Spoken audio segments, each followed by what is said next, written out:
But you can. Who are you? We're back here in Salt Lake, right? So Yeah. we're not in Redmond anymore. So who are you? My name is Rebecca South, and I am the daughter of the inventor of the monolithic dome. I'm also the president of the Domes for the World Foundation. Wow. Okay.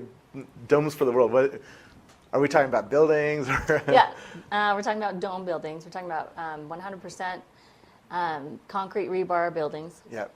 That they're uninsulated, so they're only good for equatorial climates. Okay. And they're super cheap to build, but they're disaster resistant. So we go into emerging countries where they have it. There's over 5 million people without houses Yeah. in the emerging countries. Yeah. So we go into these places and we start a project that's completely not for profit, completely free to the people that we Build the homes for. build the homes for, right? Yeah. And then after that, we will continue in the country to keep trying to find resources to. So, for instance, we just built a village in Indonesia. Yep. And now that we have the equipment and everything ready to go, and we've got 370 men trained how to build the domes, now we're just going to keep going across the country because they need it so badly with the tsunamis and the earthquakes and What's the the advantage? volcanoes. What's the advantages of building with a dome, with a concrete dome, over other methods of building low-cost homes? Well, there's a big effort there right now where they're building these bamboo tents, basically. Yeah. They'll last about 3 years. For twice as much money as the bamboo tent, you can build this concrete dome. They use 50% less concrete than a standard concrete structure. Okay. And they're super strong. They're tornado resistant and they're earthquake resistant. And that's been proven over the last 30 years. We Yeah. have all the engineering and everything to prove it.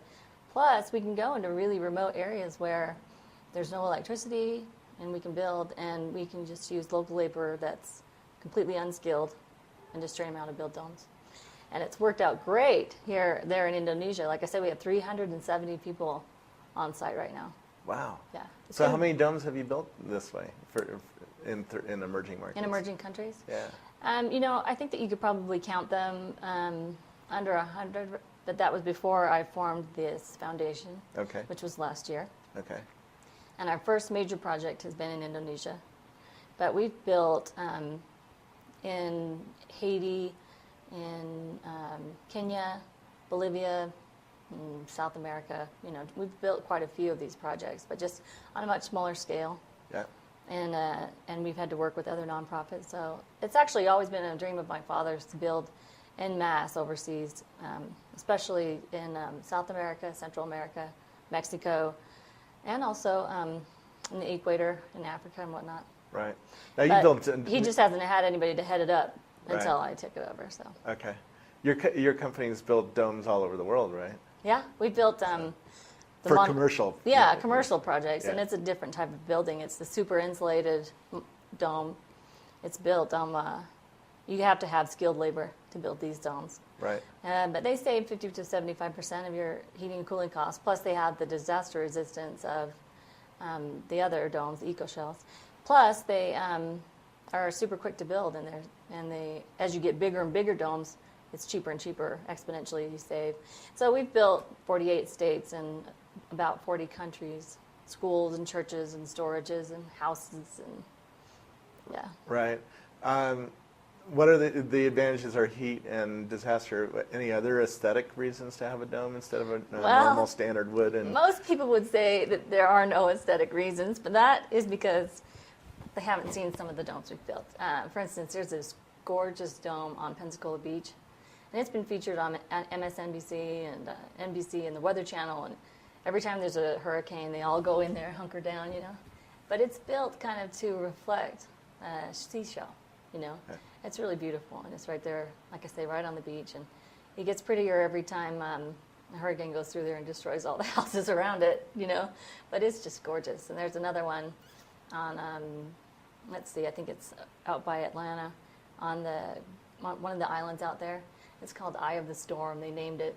And Yeah. it also reflects the look of a seashell. But Interesting. yeah, you can do What anything kind of you want with them. what's the?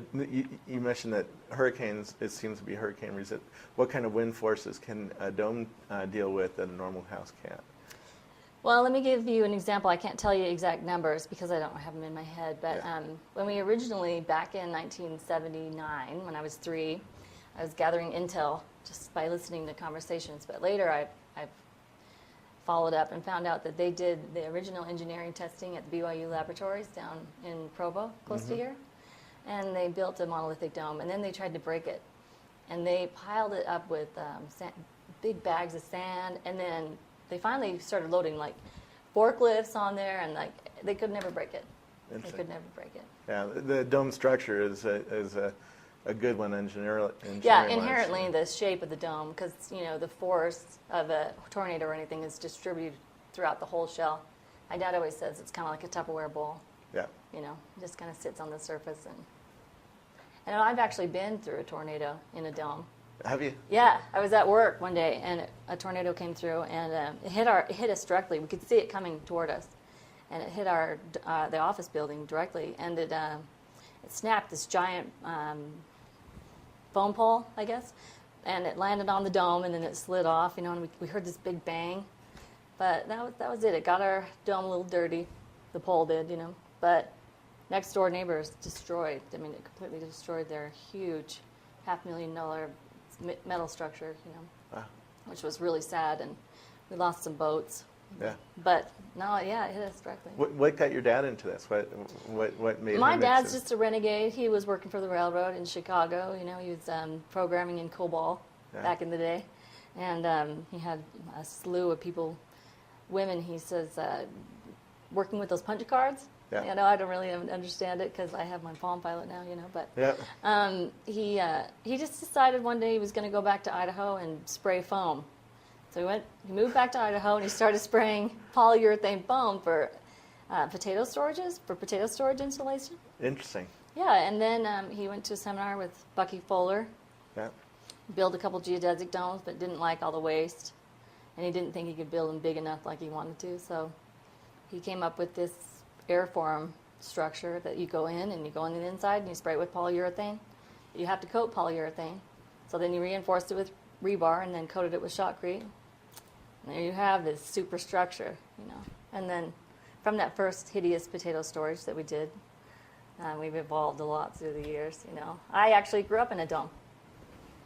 Yeah, I lived in an 8,000 I'm going to call you the dome lady. Yeah, you can. I prefer princess. Since my dad invented it, I get to be the princess, right? All right. No. Yeah, I was 5 years old, and we moved in for our first dome house. It was 8,000 square feet. He built it so big so that he could show people that it could be more than just a potato storage. Right. And plus he had 10 kids. Wow. I'm number 7. Wow. So I gave tours from the time I was 5, talking about the R values of the domes. It's an R value of 60. And what does that mean? 60. It doesn't mean squat, really, except for that you can use the same heater that you used to heat my sister's trailer house that was by it in our house, in the 8,000 square foot dome house. Okay. We used the exact same heater. And So it's very insulated, very. Yeah, super insulated. And it works just the same way in Texas, in the hot country. I actually lived in an 800 square foot house, much smaller, down there in Texas for a while. And my air conditioner was the same as an RV air conditioner. In fact, it was an RV air conditioner.